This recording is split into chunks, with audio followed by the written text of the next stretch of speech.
আসসালামু আলাইকুম সুপ্রিয় শিক্ষার্থীবৃন্দ সবাইকে স্বাগতম জানাচ্ছি। ডিসেম্বর মাসের সেই শীতে শীতে আমাদের যে সবাই যখন গুটি মেরে গিয়েছে তখন একগুচ্ছ অ্যাডমিশন পরীক্ষার্থী যারা আসলে স্বপ্নবাজ, যারা স্বপ্ন পূরণ করতে চায় সেই সকল শিক্ষার্থীদের জন্য আপনাদের জন্য আসপেক্স সিরিজের পক্ষ থেকে যারা নার্সিং পরীক্ষা দিবেন তাদের নার্সিং বিষয়ক আজকে একটি ক্লাস অনুষ্ঠিত হবে এবং আপনারা হয়তো জানেন কিনা, অবগত হন কিনা, আমরা কিন্তু প্রতি বছরই নার্সিং সহ আমাদের নার্সিং একটা পার্ট, এছাড়া মেডিকেল বিশ্ববিদ্যালয় প্রত্যেকটা সাইটে কিন্তু প্রচুর পরিমাণে ক্লাস আসপেক্স সিরিজের পক্ষ থেকে কিন্তু আমরা অ্যারেঞ্জ করে থাকি। সো আজকে কিন্তু আরেকটা নতুন ক্লাস নিয়ে যারা 2024 এবং 2025 এই শিক্ষাবর্ষে যারা নার্সিং পরীক্ষা দিবেন আপনাদের জন্য আরেকটা নতুন ক্লাস নিয়ে আমরা হাজির হয়েছি এবং আজকে কিছু কথা হবে এবং আজকে কিছু টপিক নিয়ে আজকে কথা বলবো। তো যথারীতি আপনারা জানেন, যারা আমাদের নার্সিংয়ের জন্য আমাদেরকে ফলো করেন বা আমাদের নার্সিংয়ের পেজটাকে দেখেন, নার্সিং নিয়ে কথা বলেন, আমাদের প্রতি সপ্তাহের রবিবার এবং বৃহস্পতিবার কিন্তু আমরা ক্লাস নিয়ে থাকি এবং তারই ধারাবাহিকতায় আসলে আজকে আরেকটা ক্লাস নিয়ে হাজির হয়েছে এবং আজকে আমরা মূলত আমাদের যে বিজ্ঞান পার্ট আছে সেই বিজ্ঞান পার্ট নিয়ে আসলে কথা বলবো। বিজ্ঞানে আসলে আপনি কিভাবে পড়াশুনো করতে পারেন, কিভাবে আসলে সামনে চলা যায় বা সামথিং, আজকে একটা টপিক আমরা আলোচনা করব যেটা খুবই গুরুত্বপূর্ণ, বিএসসি এবং ডিপ্লোমা উভয় শিক্ষার্থীদের জন্য খুবই হেল্পফুল একটা টপিক। ফার্স্ট অফ অল আপনারা সবাই কিন্তু একটু জয়েন হয়ে যাওয়ার পর নিজের বন্ধু বান্ধবদেরকে একটু মেনশন করে দিতে পারেন এবং অবশ্যই ক্লাসগুলো কিন্তু একটু শেয়ার করে দিতে পারেন। তো হাজার হাজার শিক্ষার্থী আছে যারা কিন্তু আমাদেরকে জানাইছে যে ভাইয়া আমি আসলে টাকা পয়সার জন্য একটা কোচিংয়ে ভর্তি হইতে গেলেও একেবারে সর্বনিম্ন যদি আমি বলি 500 বা 1000 একটা টাকা দরকার হয়, কিন্তু অনেক সময় দেখা যায় বিশেষ করে সেকেন্ড টাইমারদের ক্ষেত্রে ফ্যামিলি থেকে এই সাপোর্টটা কিন্তু দিতে চায় না। তো সেই সাপোর্টটার জন্য আসপেক্স সিরিজ আপনাদের জন্য কিন্তু একেবারে ফ্রি ক্লাস, কোর্সটা পুরোপুরি ফ্রি করে দিয়েছে এবং আমাদের আসপেক্স সিরিজ আসলে আপনাদের জন্য সর্বদাই ডেডিকেটেডলি কাজ করে। তো দেখেন, আসপেক্স সিরিজের দুইটা বই আছে, এই দুইটা বইয়ের কথা আমি একটু বলবো যেহেতু আমি লিখছি, সো আমরা যেহেতু রাইটার হিসেবে আছি, সো এটা বলতে হয়। আমরা এই বছর বাজারে যতগুলা বই আছে আমি ওপেনলি আপনাদেরকে বলতে পারি ইনশাল্লাহ আমাদের বইটা সবার থেকে অনেক বেশি এগিয়ে আছে এবং এই বইয়ের আসলে বিএসসি এবং ডিপ্লোমা দুইটা বই আছে আমাদের।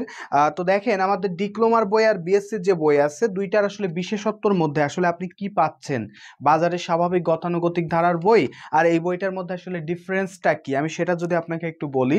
তো বাজারে দেখবেন আসলে প্রিভিয়াস কিন্তু অনেক কিছু বলা হয়, আপনার যে সার্ভে টেবিল অর্থাৎ কোন টপিক থেকে কয়টা প্রশ্ন বিগত বছরগুলোতে আমাদের আসছে নার্সিং পরীক্ষায়, সেটা আমরা এই বছর আমরা কিন্তু এটার ভিতর তুলে দিয়েছি। এছাড়া আমরা তুলে দিয়েছি আছে টপিক বিশ্লেষণ, অর্থাৎ সাপোজ একটা টপিক, এই টপিকের মধ্যে কোনটা ইম্পর্ট্যান্ট সেটাও কিন্তু আপনি পেয়ে যাচ্ছেন কোন বইতে ভাইয়া, এই বইতে পেয়ে যাচ্ছেন। এছাড়া রয়েছে বিগত সালের প্রশ্নের ব্যাখ্যা, এই ব্যাখ্যা কিন্তু সবাই দেয় না, বাট আমরা প্রত্যেকটা প্রশ্নের ব্যাখ্যা দিয়েছি এই বইতে। এছাড়া রয়েছে আপনি যে নার্সিং স্ট্যান্ডার্ড, আপনার কিন্তু প্রশ্ন প্র্যাকটিস করতে হবে, বারবার প্র্যাকটিস করতে হবে, ওই যে পরীক্ষা দিতে হবে, প্র্যাকটিস করতে হবে। সো সেই 8000 প্রশ্ন নার্সিং স্ট্যান্ডার্ড প্রশ্ন কিন্তু আপনি এখানে পেয়ে যাচ্ছেন এবং সবার লাস্টে কিন্তু আপনি ভাইয়া পেয়ে যাচ্ছেন কি ভাইয়া, মডেল টেস্ট পেয়ে যাচ্ছেন। আমাদের এখানে বেশ কিছু মডেল টেস্ট রয়েছে, বিগত সালের প্রশ্ন অর্থাৎ অনস্ক্যান্ড সহ আপনার প্রশ্ন ব্যাংকের কাজও কিন্তু ভাইয়া এই বইটা করে দিচ্ছে। ওকে, আর আমাদের যে বিএসসির যে বইটা আছে এই বইটাতে ঠিক একইভাবে আমাদের সার্ভে টেবিল, বিগত সালের প্রশ্নের ব্যাখ্যা, আমাদের টপিক বিশ্লেষণ এবং আমাদের সেই সঙ্গে সঙ্গে নার্সিং স্ট্যান্ডার্ড যারা 8000 প্রশ্ন, সেই প্রশ্ন কিন্তু এই বইতে অ্যাড করা রয়েছে এবং এক্সট্রা হিসেবে আপনি কি পাচ্ছেন, এক্সট্রা হিসেবে পাচ্ছেন ভাইয়া বিএসএমইউ আর হচ্ছে কি হচ্ছে আমাদের আর্মি নার্সিং ইনস্টিটিউট যেটা বলে আর্মি নার্সিং কলেজ, এই যে দুইটা প্রতিষ্ঠান, বিশেষায়িত প্রতিষ্ঠান, এখানে আলাদা পরীক্ষা হয়, সরকারি থেকে আলাদা পরীক্ষা হয়, ডিফারেন্ট ওয়েতে পরীক্ষা হয়। তো সেইখানে আপনি কিভাবে সফল হতে পারেন সেই সফলতার মানে বা যে আপনার যে মূলমন্ত্র, সেই মূলমন্ত্রটাও আমরা এর ভিতরে তুলে ধরেছি এবং আপনার বিগত বছরগুলোতে কি প্রশ্ন আসছে সেটাও কিন্তু আমরা ভাইয়া চেষ্টা করেছি এর ভিতর দিয়ে দেওয়ার। সো আপনারা যারা আসলে আমাদের বইটা আসলে নিতে চান, কারণ দ্রুত কিনে ফেলতে হবে, কারণ সময় আর খুব বেশি নাই, এই সময়টাকে ইউটিলাইজ করে এই সময়ের ভিতর প্রিপারেশন কমপ্লিট করতে হবে। সো আর বেশি যেহেতু সময় নাই, আমি আপনাদেরকে বলবো আমাদের বইটা আপনারা দ্রুত ক্রয় করে ফেলেন এবং আমাদের যে যে নিয়মিত ফ্রি ক্লাস আছে, এই ফ্রি ক্লাসগুলো আপনারা যদি অনুসরণ করেন, ইনশাল্লাহ আপনাদের আর কিচ্ছু লাগবে না। নার্সিং অ্যাডমিশন টেস্টে আপনার সফলতা ইনশাল্লাহ আপনার পরিবারকে যেমনভাবে আপনার পরিবারকে যেমন খুশি করবে, ঠিক একইভাবে আপনিও আপনার স্বপ্নের জায়গায় পৌঁছায় যেতে পারবেন।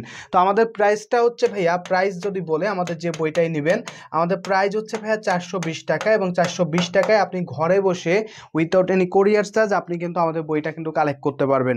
বাংলাদেশের যে কোনো লাইব্রেরিতে গেলেও পারবেন, আমাদের মাধ্যমেও নিতে পারবেন, সরাসরি আমাদের পেজে নক করতে পারেন, আমাদের নাম্বারে কল করতে পারেন। ওকে, সো যারা গ্রহণ করতে চান, বইটা নিতে চান এবং পড়াশোনা আসলে সুন্দরভাবে করতে চান, তারা দ্রুত যোগাযোগ করে কিন্তু বইটা কালেক্ট করে ফেলেন। তো আজকে যেহেতু হচ্ছে বিজ্ঞান পড়াবো ডিফারেন্ট ওয়েতে, সো বিজ্ঞানের একটা টপিক আজকে আমরা আলোচনা করব, যেটাকে রসায়নের মধ্যে আমি ইনক্লুড করতে পারি, পর্যায় সারণী। এই টপিকটা নিয়ে আজকে আমাদের কথাবার্তা বা আজকে আমাদের পড়াশুনো। সো লেটস গো, আমরা আসলে পড়াশুনোটা শুরু করে দিই। আমাদের আজকে যে পড়াশুনোটা আসে সেটা হচ্ছে কি ভাইয়া, পর্যায় সারণী। তো পর্যায় সারণী এটা রসায়নের একটা টপিক। ফার্স্ট অফ অল যে কথাটা ভাইয়া সব থেকে বেশি আমাদের পরীক্ষায় আসতে পারে বা আসে, সেটা হচ্ছে পর্যায় সারণীর ভাইয়া জনককে। পর্যায় সারণীর ভাইয়া জনক হচ্ছে ভাইয়া মেন্ডেলিভ। কথাটা একটু সুন্দর করে মনে রাখবো, পর্যায় সারণীর জনক হচ্ছে মেন্ডেলিভ। আরেকটা কথা ভাইয়া এখানে আসে, আধুনিক পর্যায় সারণীর জনক হচ্ছে ভাইয়া বোর। কথাটা একটু মনে রাখতে হবে, আধুনিক পর্যায় সারণী এটার জনক হচ্ছে বোর। এই কথাটাও কিন্তু ভাইয়া মনে রাখতে হবে। অনেক ভাইয়া আপু আছে কি করে বলে ফেলে ভাইয়া পর্যায় সারণীর জনক হচ্ছে বোর, বাট এটা কিন্তু রং। আপনাকে কি বলতে হবে, আধুনিক পর্যায় সারণীর জনক হচ্ছে বোর, আর এমনি যে পর্যায় সারণী আছে সেই পর্যায় সারণীর জনক হচ্ছে কে ভাইয়া, মেন্ডেলিভ। সেই পর্যায় সারণীর জনক কে, মেন্ডেলিভ। এই দুইটা কথা আমাদের সবচেয়ে বেশি মনে রাখতে হবে। এখন আসি ভাইয়া, এই যে পর্যায় সারণী আমরা বলে থাকি, এই পর্যায় সারণীটা আসলে লাগলো কেন? পর্যায় সারণীটা লাগলো আমাদের সারা পৃথিবীতে, আমরা যদি আবিষ্কৃত মৌলের কথা বলি, এখন প্রায় 118টি মৌল আছে, এই সংখ্যা আরও বাড়বে। আবিষ্কৃত মৌলের সংখ্যা কত যদি প্রশ্ন আসে, মৌল কত বর্তমানে, 118টি। যখন আমরা আসলে 9-10-এ পড়া শুরু করছিলাম ফার্স্ট টাইমে 2015 সালের কথা, তখন আমরা 114টি পড়তাম এবং 4টা আবিষ্কৃত হবে হবে হবে, এরকম একটা কথা আমরা আসলে ওই সময় ভাইয়া পড়তাম।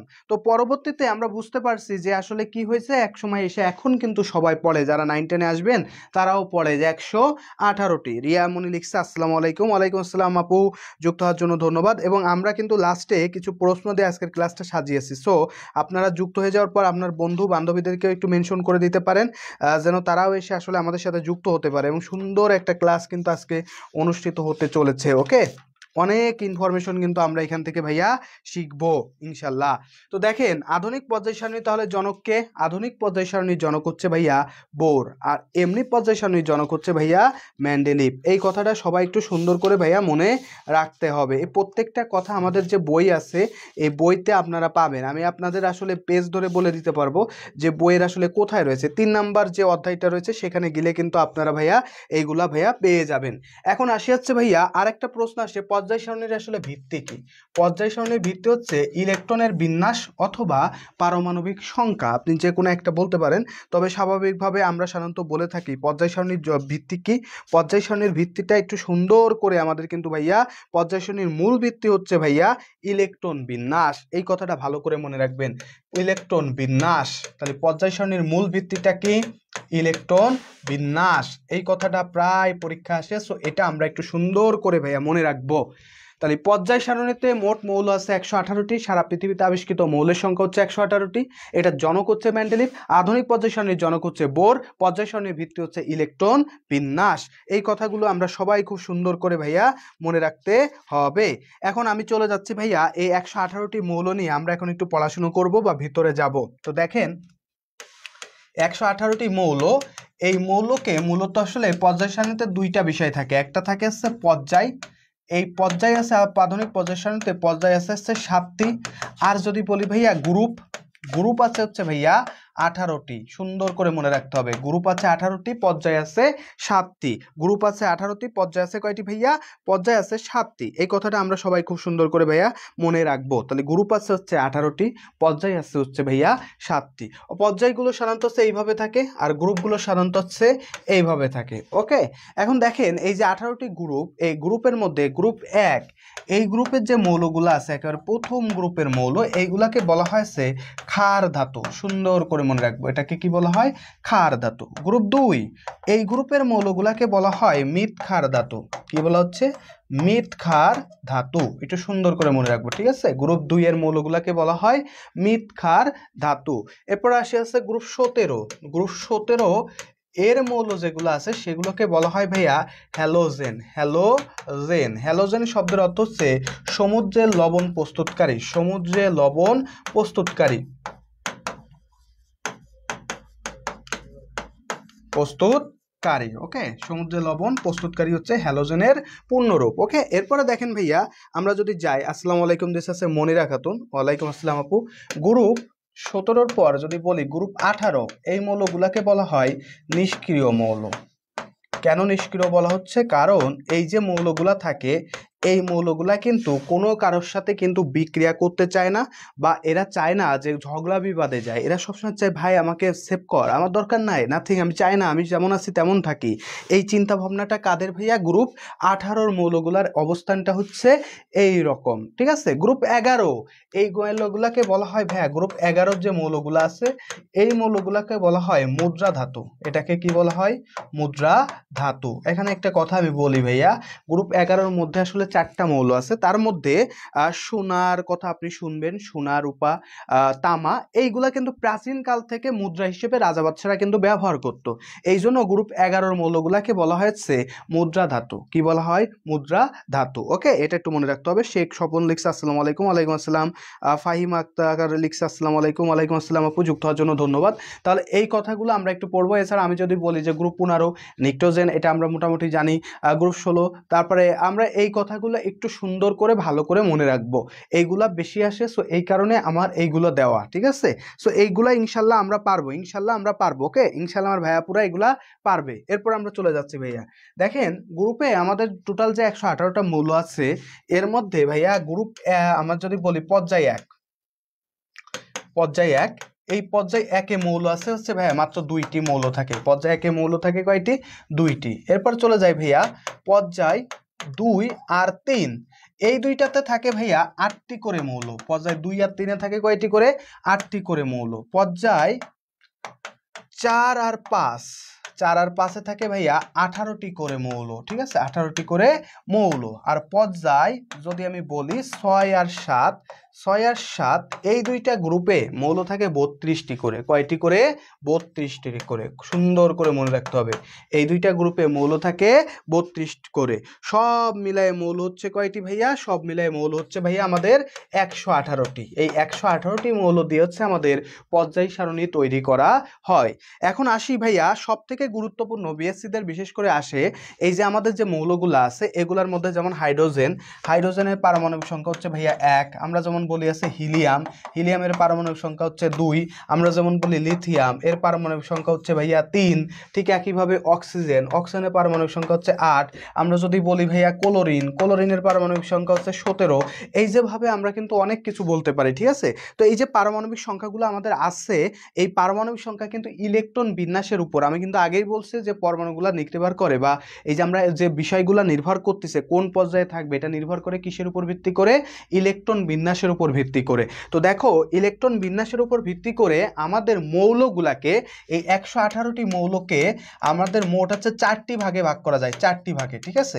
কি কি ভাগ একটু দেখেন ভাইয়া। ফার্স্ট অফ অল প্রথম যেটা আছে সেটা হচ্ছে এস বুলাক মৌল। এস বুলাক মৌল, ইলেকট্রন বিন্যাসে যদি সর্বশেষ ইলেকট্রনটি এস বুলাকে যায় তবে তাকে বলে এস বুলাক মৌল। এই এস বুলাক মৌলের সংখ্যা কয়টি? কেউ যদি জানেন অবশ্যই একটু আনসার করতে পারেন। এস বুলাক মৌলের সংখ্যা ভাইয়া কয়টি? এরপর আসে ভাইয়া পি বুলাক মৌল। পি বুলাক মৌল, ওকে, এটা একটু মনে রাখতে হবে। এই মৌলের সংখ্যা হচ্ছে 36টি। এর সংখ্যা কয়টি? 36টি। 3 নাম্বার যেটা আসে ভাইয়া সেটা হচ্ছে ডি বুলাকভুক্ত মৌল। এই ডি বুলাকভুক্ত মৌলের সংখ্যা হচ্ছে সব থেকে বেশি, সেটা হচ্ছে ভাইয়া 41টি। কয়টি? 41টি। কথাটা একটু সুন্দর করে মনে রাখতে হবে, ওকে। এরপর আছে ভাইয়া পি বা এফ বুলাকভুক্ত মৌল, এই এফ বুলাকভুক্ত মৌলের সংখ্যা হচ্ছে ভাইয়া বর্তমানে 27টি। কয়টি ভাইয়া? 27টি। আমি আপনাদের বলছিলাম, রিয়ামণি বলছে 118টি এস বুলাক মৌল আছে, 118টির মধ্যে এস বুলাক মৌল থাকে হচ্ছে ভাইয়া মাত্র 14টি। কয়টি ভাইয়া? 14টি। ঠিক আছে, এই সব মিলাই হচ্ছে আমাদের বুলাকভুক্ত মৌল। আপনাকে নার্সিং পরীক্ষায় প্রশ্ন দিবে ভাইয়া পি বুলাকভুক্ত মৌলের সংখ্যা কয়টি? 14টি, 36টি, 41টি, 27টি। আনসার করবেন কিভাবে?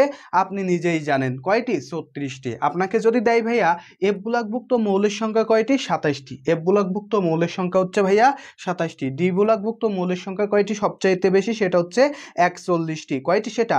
41টি। সো যেভাবে প্রশ্ন দিবে সেইভাবে আপনি কিন্তু ভাইয়া আনসার করবেন। যেমন আমি যদি আপনাকে একটা সহজ উদাহরণ দেখাই, সহজ উদাহরণ একেবারে, সোডিয়াম এর ইলেকট্রন কয়টা আছে? 11টি। ইলেকট্রন বিন্যাসে যখন আপনি যাবেন 1s2, 2s2, 2p6 আর আছে কি 3s1, তাহলে সর্বশেষ ইলেকট্রনটা কোথায় যাচ্ছে ভাইয়া? এস এ যাচ্ছে। তাহলে এটা হবে হচ্ছে এস বুলাক মৌল। এটা কি হবে? এস বুলাক মৌল। কথা কিন্তু সুন্দর মতো ভাইয়া আমাদের কিন্তু ক্লিয়ার হয়ে গেল। এস বুলাক মৌল হবে কোনটি? গ্রুপ 17 এর, মানে যেহেতু আসছে সোডিয়ামের ইলেকট্রন বিন্যাস করলে আমি কত পাইছি ভাইয়া? কত পাচ্ছিস? এস বুলাক পাচ্ছি। সো এই জন্য আহসান আবি 14 বলছে, শেখ স্বপন পারছে, ধন্যবাদ। এস বুলাক মৌল, তাহলে এটা কি হবে?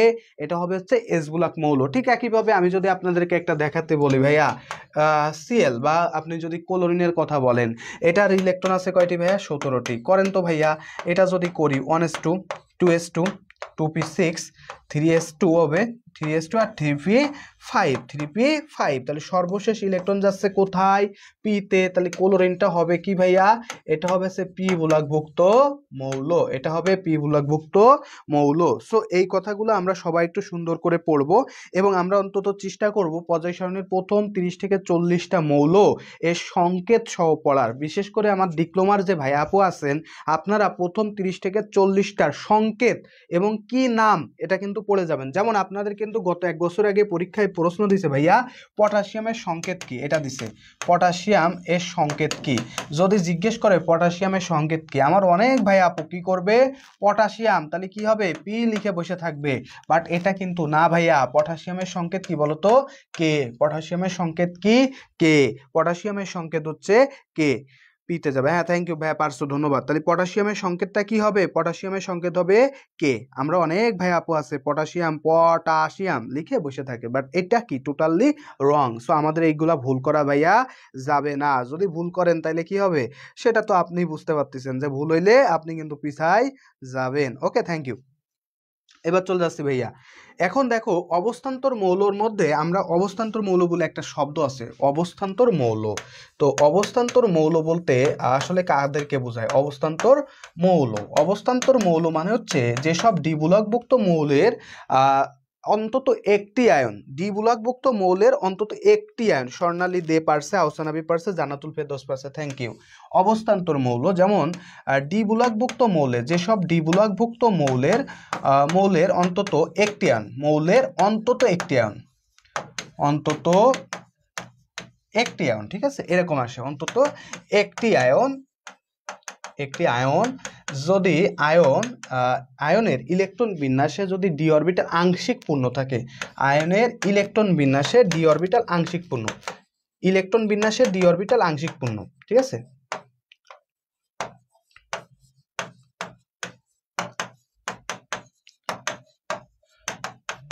ঠিক আছে, আংশিক পূর্ণ এই শব্দটা যদি থাকে, আংশিক, ঠিক আছে, এই কথাটা মনে রাখো, আংশিক পূর্ণ।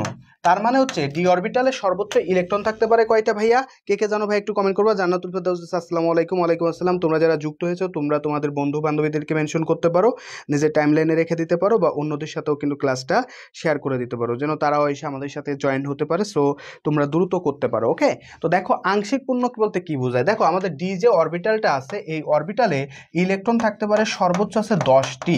এখন 10টি থাকলে সেটা হচ্ছে পূর্ণ, যদি 0টি থাকে তাহলে সেটা হচ্ছে কি ভাইয়া? একেবারেই কিছু নাই, তার মানে ডি অরবিটাল আর আমাদের সামনে আসবে না। তাহলে আংশিক পূর্ণ কখন হবে ভাইয়া? ডি এর মান উপর যদি 1 থেকে 9 এর মধ্যে থাকে তাহলে সেটা হবে আছে আংশিক পূর্ণ। এটাকে বলে হচ্ছে অবস্থান্তর মৌল। যেমন আমি যদি বলি ভাইয়া স্ক্যান্ডিয়াম, স্ক্যান্ডিয়াম কিন্তু অবস্থান্তর মৌল না। কেন? দেখো স্ক্যান্ডিয়ামের যে আয়নটা আছে, স্ক্যান্ডিয়ামের আয়নটা হচ্ছে স্ক্যান্ডিয়াম 3+, এই একটা আয়নই স্ক্যান্ডিয়ামের আছে। তাহলে স্ক্যান্ডিয়ামের ইলেকট্রন আছে ভাইয়া 21টি, স্ক্যান্ডিয়ামের ইলেকট্রন আছে 21টি। যখন 3+ লিখছি তার মানে কি হচ্ছে? 3টা ইলেকট্রন চলে যাচ্ছে, তাইলে থাকে কয়টি ভাইয়া? 18টি। থাকে কয়টি? 18টি। যখন তুমি এটার ইলেকট্রন বিন্যাস করবা দেখো কি আসে? 1s2, 2s2, 2p6, 3s2, 3p6। ওকে, তাহলে এই করলে হয়ে যাচ্ছে। তার মানে আমার ডি অরবিটালটা আর আসতেছে না। তাহলে ডি অরবিটালে তখন কি হয়ে যাচ্ছে? ডি অরবিটাল হয়ে যাচ্ছে 0। তার মানে এটা কি হচ্ছে? অপূর্ণ বা দেখাচ্ছে কিচ্ছু নাই, ডি অরবিটাল আসতেছে না। তাহলে এটা কিন্তু ভাইয়া অবস্থান্তর মৌল না। অবস্থান্তর মৌল হতে গেলে আমাদেরকে অবশ্যই কি হতে হবে? ডি অরবিটাল আংশিক পূর্ণ থাকতে হবে। যেমন আমি যদি আরেকটা দেখাই ভাইয়া, সাপোজ ধরো হচ্ছে আয়রন 2+, এই একটা শব্দ আছে আয়রন। আয়রনের সাধারণত হচ্ছে 26টা থাকে, 2+ যখন হয়ে গেল তখন কি হয়ে গেল? 24টা হয়ে গেল। তো এটার ইলেকট্রন বিন্যাস করো 1s2, 2s2, 2p6, ঠিক আছে, 3s2, 3p6, আর আছে কি 3d ভাইয়া। 3d থাকবে কয়টি? তাইলে 3d থাকতেছে কয়টি? 3d থাকতেছে 6টি। তাহলে ডি অরবিটাল কি হচ্ছে? আংশিক পূর্ণ হচ্ছে। আংশিক পূর্ণ হচ্ছে। ওকে, রিয়া এস লিক্স, এস আর এস লিক্স, আদাব ভাইয়া, আদাব আপু, যুক্ত হওয়ার জন্য ধন্যবাদ। তো দেখো আংশিক পূর্ণ হচ্ছে, তাহলে এফ এটা কি হয়ে যাবে? এটা হয়ে যাবে অবস্থান্তর মৌল। একটু ভালো করে মনে রাখবো, এটা লাগছে মাঝে মধ্যে। অবস্থান্তর মৌল কোনটা? অবস্থান্তর মৌল কোনটা না, এটা মাঝে মাঝে আছে। স্ক্যান্ডিয়াম কিন্তু অবস্থান্তর মৌল না, বা ডি ব্লকভুক্ত মৌল। ঠিক একইভাবে কপার, সেটাও কিন্তু অবস্থান্তর মৌল না, বাট কিন্তু কি হবে? ডি ব্লকভুক্ত মৌল। এবং অবস্থান্তর মৌলের কিছু বিশেষ বৈশিষ্ট্য আছে। এর প্রথম যে বৈশিষ্ট্য আছে সেটা হচ্ছে প্যারাচুম্বক ধর্ম প্রদর্শন করে। এরা হচ্ছে প্রভাবক রূপে কাজ করে। তাহলে দুইটা কথা, প দিয়ে দুইটা কথা। একটা হচ্ছে প্যারাচুম্বক ধর্ম প্রদর্শন করে, আর একটা কি ভাইয়া? প্রভাবক রূপে কাজ করে। প্রভাবক রূপে কাজ করে। ইনফ্যাক্ট তুমি এটাকে অনেক সময় যে নির্দেশক সেটা হিসেবেও কিন্তু ব্যবহার করতে ভাইয়া পারবা। সো এটা একটু অবশ্যই আমরা একটু খুব সুন্দরভাবে পড়ে ফেলবো। ওকে, এরপরে চলে যাই ভাইয়া। আমাদের কয়েকটা জায়গা পড়া লাগে, যেমন আছে হ্যালোজেন থেকে কিছু জিনিস পড়া লাগে। হ্যালোজেন, এই যে হ্যালোজেন বলছিলাম না, লবণ প্রস্তুতকারী। হ্যালোজেনের মধ্যে কি কি আছে আসলে? হ্যালোজেনের মধ্যে আছে ফ্লোরিন, তারপর আসে ভাইয়া ক্লোরিন, তারপর আছে ব্রোমিন, আর লাস্টে আছে ভাইয়া আয়োডিন। লাস্টে কি আসে? আয়োডিন। তার মধ্যে ফ্লোরিন আর ক্লোরিন এরা হচ্ছে ভাইয়া, আমরা যদি বলি অবস্থান, অবস্থান অনুযায়ী এরা হচ্ছে ভাইয়া গ্যাস। এরা কি ভাইয়া?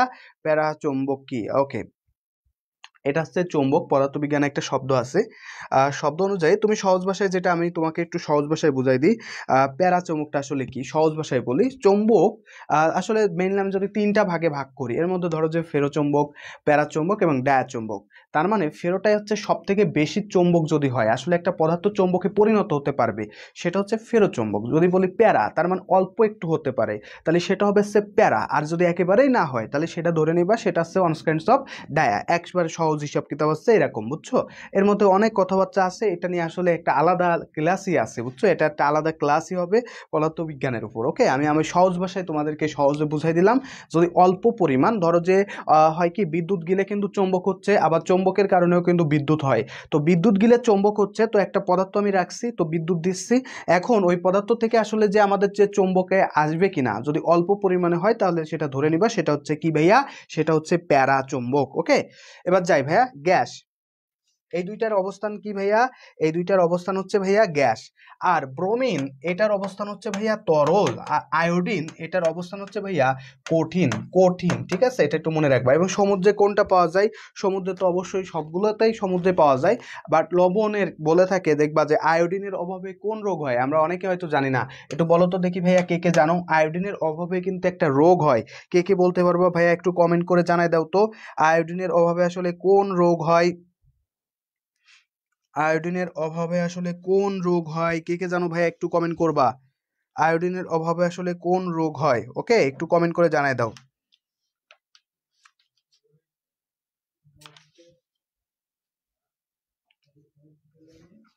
আয়োডিনের অভাবে কোন রোগ হয়, কে কে জানো ভাইয়া? এই রোগ ব্যাধি থেকে কিন্তু তোমাদের কিন্তু পরীক্ষা আসবে।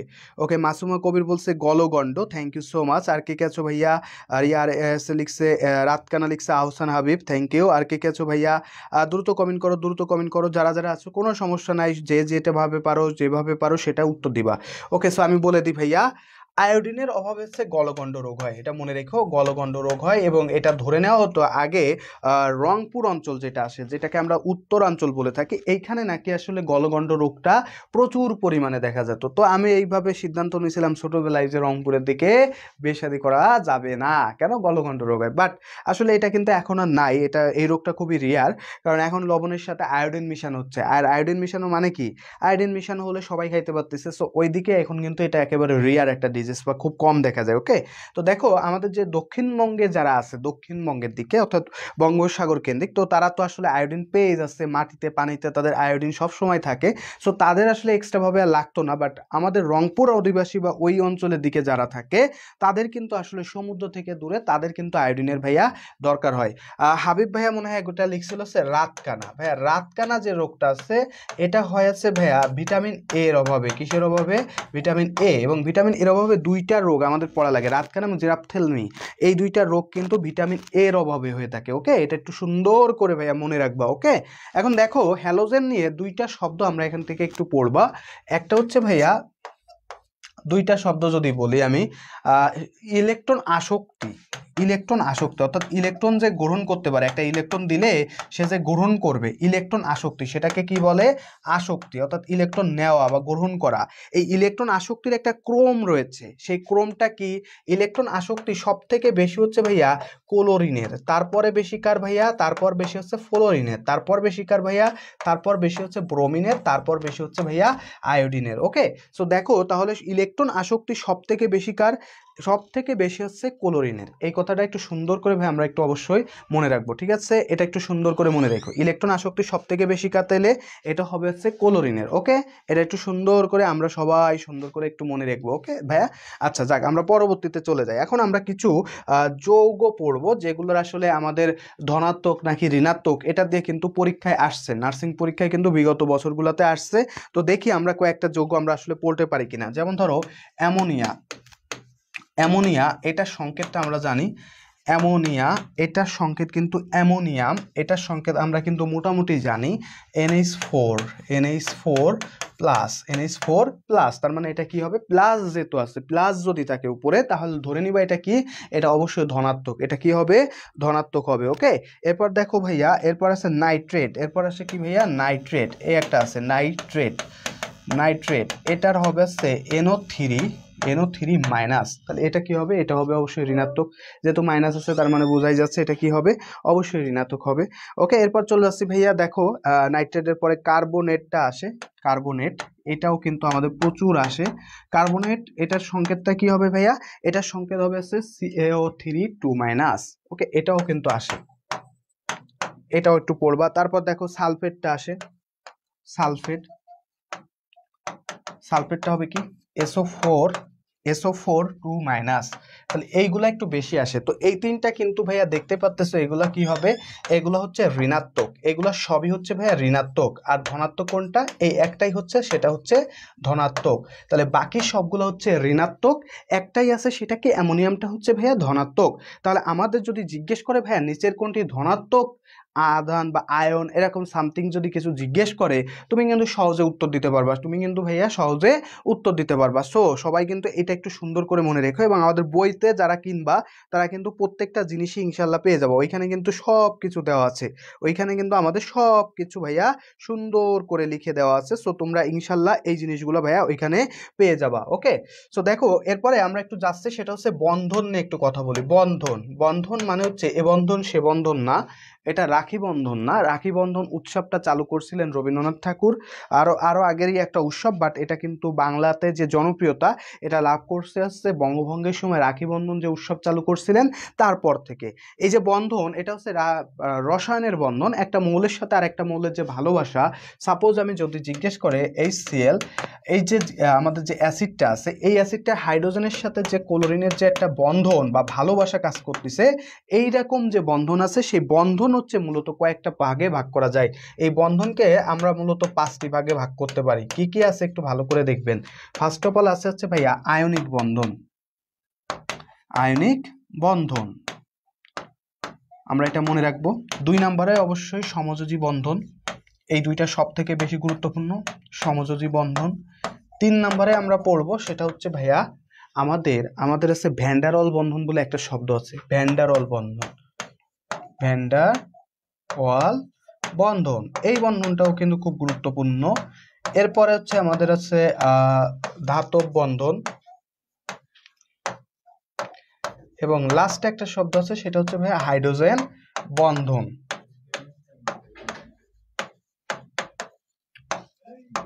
এই হচ্ছে আমাদের টোটাল বন্ধন 5 প্রকার। এখন দেখেন আয়নিক বন্ধন বলতে কাদেরকে বোঝায় ভাইয়া? ধাতু আর অধাতু এই দুইটার মধ্যে যে বন্ধনটা কাজ করে তাকে বলে আয়নিক বন্ধন। ধাতুর সাথে অধাতুর যে বন্ধনটা কাজ হয় সেটা হচ্ছে আমাদের আয়নিক বন্ধন। আর সমযোজী বন্ধনটা কার কার ভিতর কাজ করে? এটা হচ্ছে অধাতু, তার সাথে অধাতুর যে বন্ধনটা কাজ করে সেটাই হচ্ছে ভাইয়া আমাদের সমযোজী বন্ধন। ভ্যান্ডারওয়াল বন্ধনটা কোথায় কাজ করে ভাইয়া? এটা হচ্ছে নিষ্ক্রিয় গ্যাস। নিষ্ক্রিয় গ্যাসটা কত? নিষ্ক্রিয় গ্যাস হচ্ছে গ্রুপ 18। নিষ্ক্রিয় গ্যাস দ্যাটস মিন্স কত ভাইয়া? গ্রুপ 18 যে মৌলগুলা থাকে তাদের ক্ষেত্রে এই বন্ধনটা ভাইয়া কাজ করে। ওকে, এরপর দেখেন ধাতব বন্ধন, অবশ্যই ধাতব দিয়ে বোঝা যাচ্ছে এটা কি হবে? ধাতুর মধ্যে যে বন্ধনটা কাজ করে সেটা হচ্ছে ভাইয়া ধাতব বন্ধন। আর হাইড্রোজেন যে বন্ধনটা আছে এটা হচ্ছে হাইড্রোজেন এবং হাইড্রোজেনের মধ্যে একটা বন্ধন কাজ করে, সেটা হচ্ছে হাইড্রোজেন বন্ধন। যেমন হাইড্রোজেন বন্ধনের একটা সহজ উদাহরণ হচ্ছে পানি। আমি যদি বলি পানি, এর সংকেত তো সাপোজ আমরা সবাই মোটামুটি জানি। পানির সংকেতটা কি? পানির সংকেত হচ্ছে H2O, এটা আমরা সবাই জানি, তাই না? পানি কিন্তু 3টা অবস্থায় বিরাজ করতে পারে। এক, পানি কিন্তু যদি আমি একটু করি, বরফ হয়ে যায়, বরফের পরে তাপ দিলে সেটা পানি হয়, পানিতে আরেকটু তাপ দিলে সেটা বাষ্পতে পরিণত হয়। তাহলে প্রথমে যে বরফ পাইছি ওটা ছিল কঠিন, পানি পাইছি ওটা ছিল তরল, আর বাষ্প পাইছি ওটা কি হলো?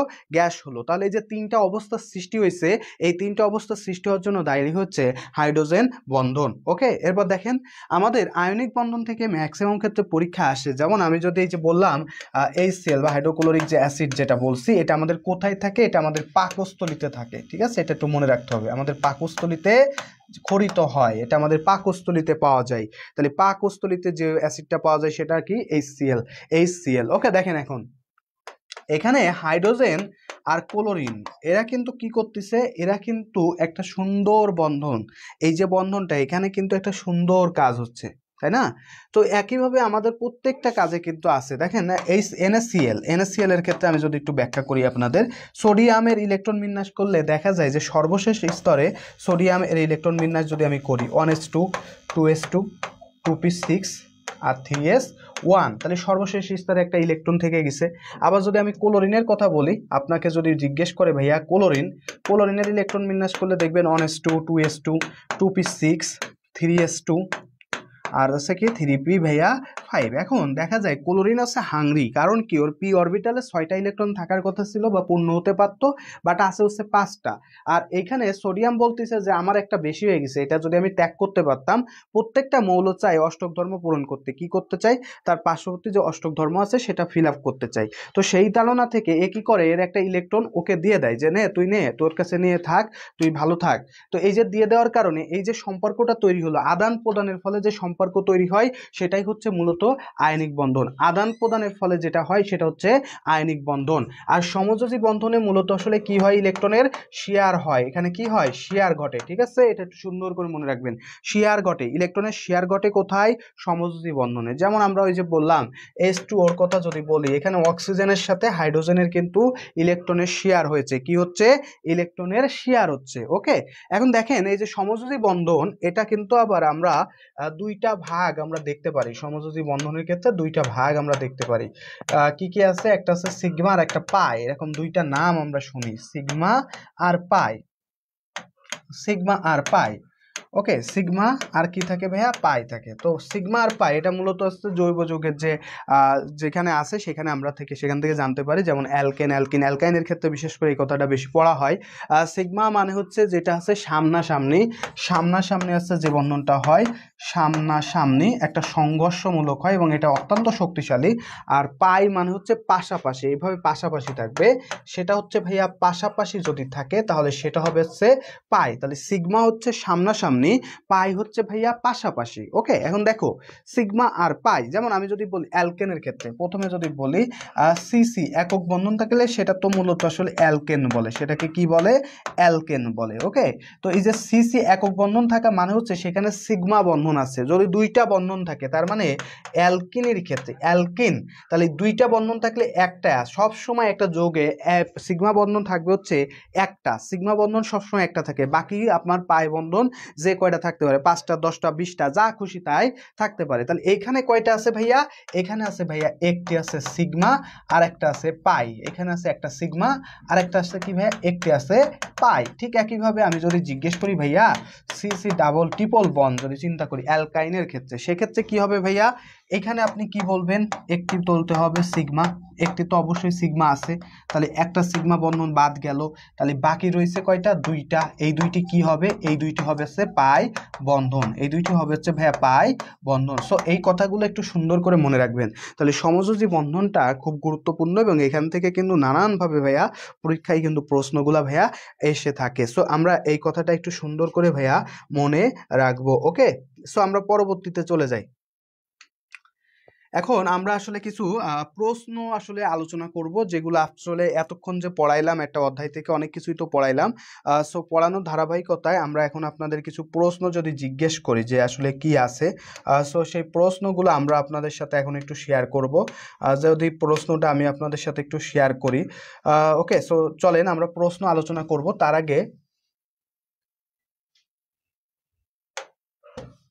আগে আমরা আরেকটা জিনিস একটু আলোচনা করি, কিছু ছোট ছোট জিনিস যেগুলো আসলে পরীক্ষাতে প্রচুর পরিমাণে আসে। যেমন যদি বলা হয় সবচেয়ে নিষ্ক্রিয় মৌল কোনটি, সবচেয়ে নিষ্ক্রিয় মৌল সেটা হবে সোনা। সবচেয়ে নিষ্ক্রিয় এই কথাটা যদি আসে, সবচেয়ে নিষ্ক্রিয় হবে হচ্ছে সোনা। সোনা নিষ্ক্রিয় মৌল কি, সোনা।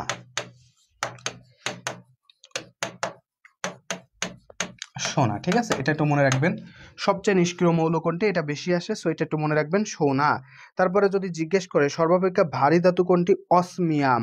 ঠিক আছে, তারপরে সর্বাপেক্ষা ভারী তরল কোনটি, এটা যদি আসে সর্বাপেক্ষা ভারী তরল, সর্বাপেক্ষা ভারী তরল, ঠিক আছে, এটা যদি দেয় ভারী তরল, এটা ভারী তরল, তরল মৌল যদি বলে, তরল মৌল। ওকে, তরল মৌল যদি বলে সেটা দিবেন আছে ভাইয়া পারদ। এরকম বেশ কিছু ইনফরমেশন আমাদের বইতে আছে, সো আপনি কিন্তু চাইলে উত্তরগুলা কিন্তু এখান থেকে দেখে দেখে পড়ে ফেলতে পারেন। ওকে, সো আমার মনে হয় যে আমার এখন প্রশ্নে চলে যাওয়া উচিত, আমার ভাইয়েরা আপুরা যথেষ্ট পরিমাণে পড়ছে, সো আমরা এখন একটু প্রশ্ন দেখি। তো পর্যায় সারণীর মূল ভিত্তি কি, এই প্রশ্নটা 2023 এবং 2024 অর্থাৎ লাস্ট যে ইয়ারটা গেছে সেই ইয়ারে কিন্তু এই প্রশ্নটা আসছিল। ইলেকট্রন বিন্যাস, ইলেকট্রন সংখ্যা, পারমাণবিক সংখ্যা এবং পারমাণবিক ভর সংখ্যা। তো আমার ভাই এবং আপুরা কিন্তু অলরেডি উত্তর দিয়ে ফেলছে যে পর্যায় সারণীর মূল ভিত্তি হচ্ছে ভাইয়া, এখানে উত্তর দিছে কে, রিয়ামণি দিছে ক, শেখ স্বপন দিছে এ। তরলের আগে কি বললেন, তরলের আগে কি বলছি, তরলের আগে বলছি হচ্ছে নিষ্ক্রিয় মৌল ছিল সোনা, নিষ্ক্রিয় মৌল ছিল সোনা, আর ভারী মৌল ছিল অসমিয়াম। ঠিক আছে, অসমিয়াম ছিল ভারী মৌল। এরকম অনেক কিছু আমাদের বইতে আছে, আসলে আমি প্রত্যেকটা জিনিসই আমাদের বই থেকেই পড়াচ্ছি, তো আপনি ওইখানে দেখতে পারবেন। তো দেখেন পর্যায় সারণীর মূল ভিত্তি কি ছিল, ডিপ্লোমা 2023 আর 2024 সালে প্রশ্নটা আসছে। তো এখান থেকে আপনারা বুঝতেই পারেন এবং আমি নিজেও পড়াইছি আপনাদেরকে, এটা এটা কি হবে, এটা হবে হচ্ছে ইলেকট্রন বিন্যাস। এটা সঠিক উত্তর কি হবে তাইলে, এটার উত্তর হবে হচ্ছে ভাইয়া ইলেকট্রন বিন্যাস। ওকে, থ্যাংক ইউ, যারা যারা পারছেন ধন্যবাদ। পরের প্রশ্নে চলে যায়, দেখি পারি কিনা আমাদের। নিচের কোনটি ধনাত্মক যৌগমূলক, এই যে ধনাত্মক যৌগমূলক, আহসান হাবিব পারছে, থ্যাংক ইউ। ওকে ওকে, পরবর্তী প্রশ্ন, ধনাত্মক যৌগমূলক এখানে আছে অ্যামোনিয়া আছে, কার্বনেট আছে, ডাইক্রোমেট আছে, ফসফেট আছে। দেখি কে কে পারেন একটু কমেন্ট করে জানাই দেন তো ভাইয়া, দেখি কে কে পারেন একটু কমেন্ট করে ভাইয়া জানাই দেন তো। ওকে, একটু দ্রুত কমেন্ট করেন, দেখি আমরা পারি কিনা আসলে। ডাইক্রোমেট আছে, ওকে, ডাইক্রোমেট আছে। সো দেখি এটার উত্তর কে কে দিতে পারেন।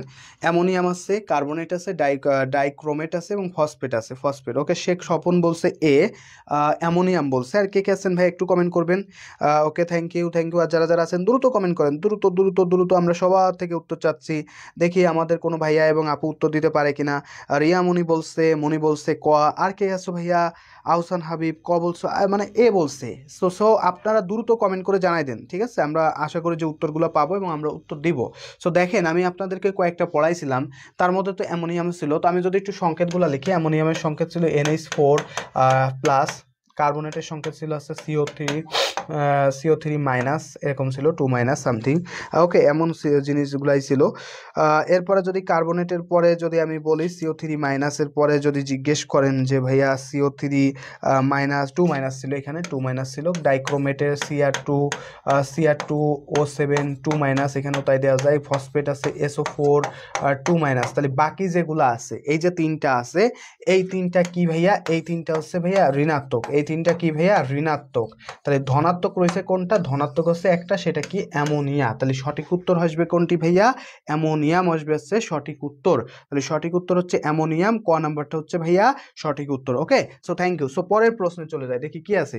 তুতের সংকেত কোনটি? তুতের সংকেত কোনটি? দেখি কি কি আছে এখানে। ডিপ্লোমা 2022-2023 সালে NaCO3 CuSO4 Na2SO4 FeSO4। দেখি কে কে পারো ভাইয়া, এটার উত্তর দাও তো। তুতের সংকেত কোনটি? তুতের সংকেত কোনটি? দেখি কি কি পারো ভাইয়া, একটু দ্রুত উত্তর দাও তো। তুতের সংকেত কোনটি? ওকে, একটু দ্রুত দেখি কে কে পারেন ভাইয়া। আমাদের যারা যারা যুক্ত আছেন সবাই অবশ্যই আনসার দেওয়ার ট্রাই করবেন, এবং অবশ্যই যদি ক্লাসটা ভালো লেগে থাকে তাহলে নিজের বন্ধু বান্ধবদের সাথে শেয়ার করতে পারেন। আর সেই সাথে সাথে আমাদের আসপেক্ট সিরিজে প্রত্যেকটা প্রশ্ন আমাদের বইতে পাবেন। সো এই জন্য দ্রুত যারা প্রিপারেশন নিতে চান তারা আমাদের বইগুলা কিন্তু দ্রুত কালেক্ট করে ফেলেন। যারা এখনো পর্যন্ত না কিনে নিয়ে বা বিভিন্ন জায়গায় আসলে ঘোরাঘুরি করছেন, এখন আসলে সময় খুবই কম। এই স্বল্প সময় আসলে সেরা একটা প্রিপারেশন নিতে গেলে আপনাকে অবশ্যই ভালো কিছু করতে হবে। ওকে, আহসান হাবিব, তারপর আছে স্বর্ণালী দিয়ে বলছে খ, CuSO4। শেখ স্বপন বলছে ভি, আহসান হাবিব বলছে ভি, রুবেল বলছে ভি, রিয়ামনি বলছে খ। ওকে, সো থ্যাংক ইউ। দেখি আসলে আসলে কি হয়। তো দেখো এখানে তুতের সংকেত, তোমাদের প্রশ্নের উত্তরটা সঠিক আছে, এটা হচ্ছে CuSO4, এটা হচ্ছে সঠিক উত্তর। বাট মাঝে মধ্যে কিন্তু একটা প্রশ্ন দিতে পারে যে CuSO4 তুতেতে কয় অণু পানি থাকে? কেউ কি বলতে পারবা তুতেতে কয় অণু পানি থাকে? যেমন এটাকে বলা আছে সোডিয়াম বাই কার্বনেট, ঠিক আছে, সোডিয়াম সালফেট এটা আছে, তারপরে FeSO4, তার আয়রন সালফাইড, এরকম বিষয় এগুলো আছে। তো তুমি বলো তুতেতে কয় অণু পানি থাকে? এক্সাম কবে হবে? এক্সাম হচ্ছে এপ্রিলের প্রথম দিকে হবে, ঠিক আছে, এপ্রিলের প্রথম দিকে। এখন বলো ভাইয়া CuSO4 এখানে কয় অণু পানি থাকে? তুমি কি বলতে পারবা? এখানে 5 অণু পানি থাকে, মনে রেখো। এখানে তোমরা হয়তো অনেকে জানো না, এখানে কিন্তু 5টা অণু পানি থাকে। এটাকে সামগ্রিকভাবে একটা নাম দেওয়া হয়, সেটা হচ্ছে তুতে অথবা বুলু ভিট্রিয়ল। তুতে অথবা কি বলা যায়? বুলু যেটা হচ্ছে তোমার নীলের মতো দেখতে, নীল, ঠিক আছে, নীল, তাই এটাকে বলা হয় বুলু ভিট্রিয়ল, মনে রেখো, বুলু ভিট্রিয়ল। ওকে, এছাড়া দেখো আয়রনের সাথে যদি 7 অণু পানি যুক্ত হয়, এর সাথে যদি 7H2O যুক্ত হয়, তো এটা কি হয়ে যাবে? এটার একটা নাম থাকবে, সেই নামটা হচ্ছে ভাইয়া সবুজ ভিট্রিয়ল। এটা কি হয়ে যাবে? সবুজ ভিট্রিয়ল, মনে রেখো, সবুজ ভিট্রিয়ল। এছাড়া যদি আমার হচ্ছে আসে ভাইয়া, যেমন হচ্ছে জিঙ্ক সালফেট ZnSO4, এটার সাথে যদি ভাইয়া 7 অণু পানি যুক্ত হয় তবে সেটা হয়ে যাবে সাদা ভিট্রিয়ল। 7H2O এটা যুক্ত হইলে সেটা কি হয়ে যাবে? সাদা ভিট্রিয়ল। এটা একটু মনে রাখবো আমরা, ভিট্রিয়ল, এটা হয়ে যাবে সাদা ভিট্রিয়ল। তাহলে এই যে কথাগুলো বলছি, তাহলে এখানে আমাদের সঠিক উত্তর কোনটা আসতেছে? CuSO4 5 অণু। থ্যাংক ইউ যারা যারা পারছো। আলিফ আক্তার 5 অণু পানি, থ্যাংক ইউ আপু যুক্ত হওয়ার জন্য। শেখ স্বপন বলছে 2 না 5 হবে। আহসান হাবিব, স্বর্ণালী দে, ফাহিমা, রিয়ামনি, থ্যাংক ইউ যারা যারা পারছো। তাহলে এই যে কথাগুলো বলছি, একটা প্রশ্ন থেকে 3টে ইনফরমেশন জানলাম। যদি জিজ্ঞেস করে সবুজ ভিট্রিয়ল কোনটি, FeSO4 এর সাথে 7 অণু পানি যুক্ত করে, এটা হচ্ছে সবুজ ভিট্রিয়ল। যদি জিজ্ঞেস করে সাদা ভিট্রিয়ল কোনটি, জিঙ্ক সালফেটের সাথে 7H2O যুক্ত করে দিবা, এটা হবে সাদা ভিট্রিয়ল। ওকে, আমরা পরের প্রশ্নে চলে যাই, দেখি পারি কিনা। নিচের কোনটি পটাশিয়াম মৌলের প্রতীক? এগুলো আমরা অবশ্য বলছিলাম যে এখান থেকে আসলে পরীক্ষায় আসছে, সো তারই ধারাবাহিকতায় তোমাদের কিন্তু চলে আসছে। দেখি আমাদের কোন কোন ভাইয়া এবং আপু উত্তর দিতে পারে। নিচের কোনটি পটাশিয়াম মৌলের প্রতীক? পটাশিয়াম মৌলের প্রতীক, এটা ডিপ্লোমা প্রশ্ন 2021 আর 2022 শিক্ষাবর্ষ যেটা ছিল সেখানে আসছিল। দেখি কে কে উত্তর দিতে পারো, এটা একটু সঠিক উত্তর দিয়ে দাও তো ভাইয়া, দ্রুত উত্তর দিয়ে দাও, আমরা দ্রুত উত্তর নিব তোমাদের থেকে, এবং আশা করি যে এটা তো সবার মোটামুটি পারার কথা, এটা খুবই সহজ একটা প্রশ্ন আসছিল, তো অনেকে কিন্তু এটা আবার ভুলও করছে, ঠিক আছে, এটা কিন্তু ভুলও করছে। ওকে, রিয়া মনি বলছে ঘ, তারপর আছে রিয়া মনির পর আলিফা আক্তার বলছে ঘ মানে ডি, শেখ স্বপন বলছে ডি, আর কে কে আসছো ফাহিমা, ফাহিমা আক্তার বলছে ডি। আর কোনো ভাইয়া এবং আপু যদি থাকো দ্রুত আনসার করো, আমরা দ্রুত উত্তরগুলো নিয়ে নেব। ওকে, ওকে, সো থ্যাংক ইউ যারা যারা বলছো। তো দেখি এখানে কি কি আসলে আছে, আমরা একটু দেখি। এই যে পিও, এটা দিয়ে আসলে কি বুঝাই? পিও দিয়ে বুঝাচ্ছে হচ্ছে ভাইয়া পোলেনিয়াস, পোলোনিয়াস, কি বুঝাচ্ছে? পোলোনিয়াম, ঠিক আছে, পোলোনিয়াম। ওকে, একটু মনে রেখো পোলোনিয়াম। ওকে, জাস্ট এই কথাটা মনে রেখো। এরপর পি, এটা দিয়ে ভাইয়া কি বুঝাচ্ছে? পি দিয়ে তো আসলে ফসফরাস বোঝায়, এটা দিয়ে কি বোঝায়? ফসফরাস, জাস্ট এটা মনে রেখো। এন এ দিয়ে কি বোঝায়? সোডিয়াম, সোডিয়াম, এটা দিয়ে কি বোঝায়? সোডিয়াম। আর এই যে কে, এটা দিয়ে কি বোঝাচ্ছে ভাইয়া? তাইলে এটা হবে সেই পটাশিয়াম। তাহলে সঠিক উত্তর হচ্ছে কোনটি ভাইয়া? ঘ নাম্বারটা হচ্ছে সঠিক উত্তর, পটাশিয়াম। ঘ নাম্বারটা হচ্ছে সঠিক উত্তর, পটাশিয়াম। থ্যাংক ইউ, এটা যারা যারা পারছো ধন্যবাদ। পরের প্রশ্নে যাই, দেখি কি আছে। কোন ধাতুর উপর আঘাত করলে শব্দ হয় না? অ্যান্টিমনি, তামা, সোনা, লোহা। অ্যান্টিমনি, তামা, লোহা, সোনা, কোন ধাতুর উপর আঘাত করলে শব্দ হয় না? দেখি কে কে বলতে পারো একটু বলো তো ভাইয়া, কে কে বলতে পারো একটু বলো তো, কে কে বলতে পারো একটু বলো তো।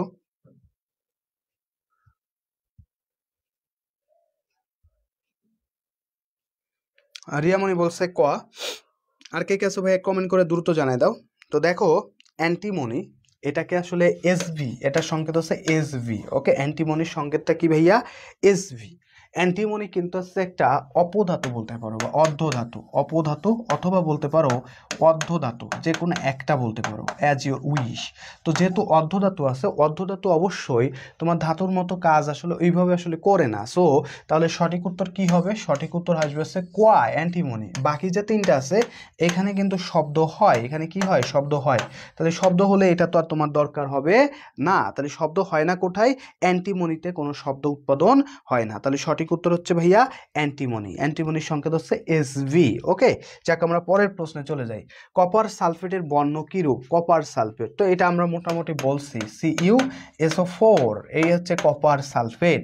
এটার বর্ণ কি রূপ? লাল, হলুদ, নীল, সবুজ। লাল, হলুদ, নীল, সবুজ। দেখি কে কে পারো। আনহার মিয়া বলছে ক, আগের প্রশ্নে বলছে সম্ভবত ভাইয়া। যাই হোক, এটা একটু দ্রুত উত্তর করে দাও যে কোনটির আসলে বর্ণ কি রূপ। দেখি কে কে পারো একটু ভাইয়া উত্তর দিয়ে দাও তো। কপার সালফেটের বর্ণ কি রূপ?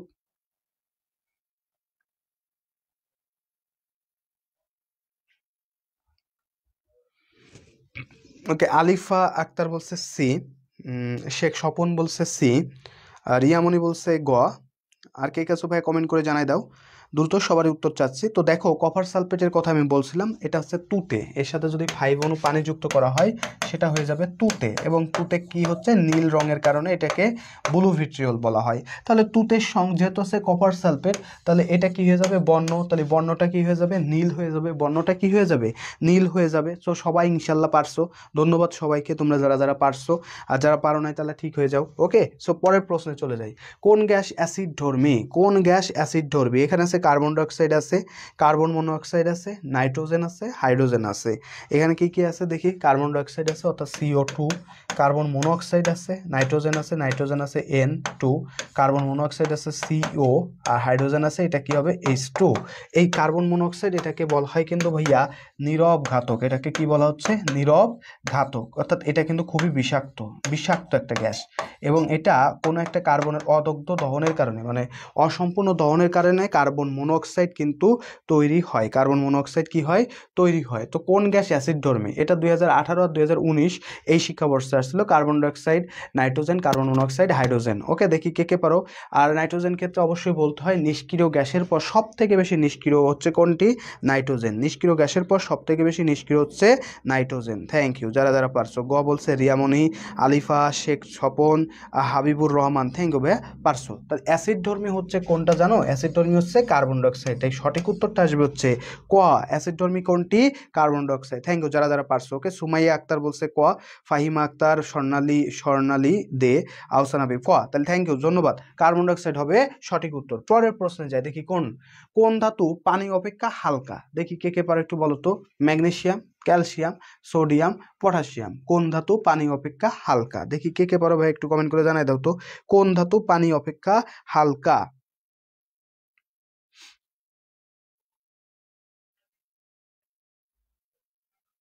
এটা অবশ্য তোমাকে সরাসরি একটু মুখস্থ করতে হবে। পানি অপেক্ষা হালকা হচ্ছে এখানে মূলত সোডিয়াম এবং পটাশিয়াম দুইটাই হালকা, তবে এর মধ্যেও সব থেকে বেশি হালকা হচ্ছে ভাইয়া সোডিয়াম। সোডিয়ামটা সব থেকে বেশি হালকা। তাই সঠিক উত্তর হিসেবে আমরা মনে রাখবো এটা কি হবে ভাইয়া, এটা হবে হচ্ছে গোয়াটা মনে রাখবো। পানি অপেক্ষা সব থেকে বেশি হালকা কোনটি?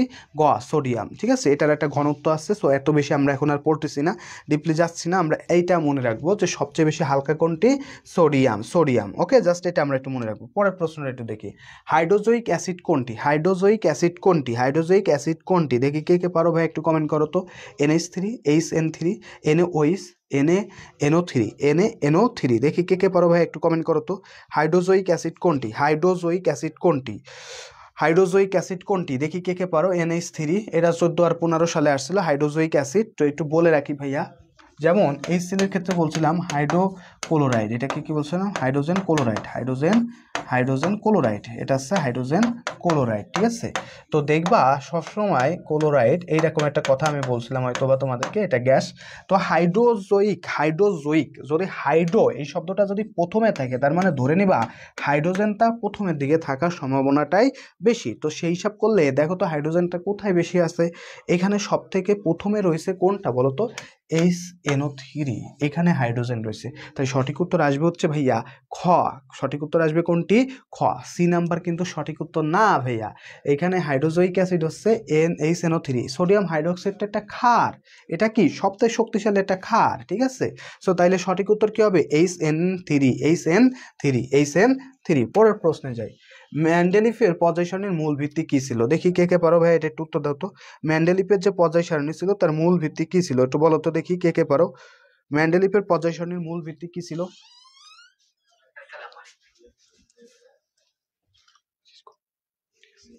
মেন্ডেলিফের পর্যায় সারণীর মূল ভিত্তি কি ছিল, একটু বলো তো দেখি ভাইয়া, কে কে জানো একটু কমেন্ট করো তো। দ্রুত কমেন্ট করে আমাদেরকে জানাই দাও, আমরা তোমাদের উত্তরগুলো একটু নিব। আর আজকের ক্লাসটা ইনশাআল্লাহ তোমাদের ভালোই লাগছে এবং আশা করি যে এরকম ক্লাসগুলো তোমরা রেগুলার করবা। আমাদের পেজটা অবশ্যই ফলো দিয়ে রেখে দিতে পারো, বা আমাদের মেসেঞ্জার গ্রুপে তোমরা কিন্তু অ্যাড হতে পারো।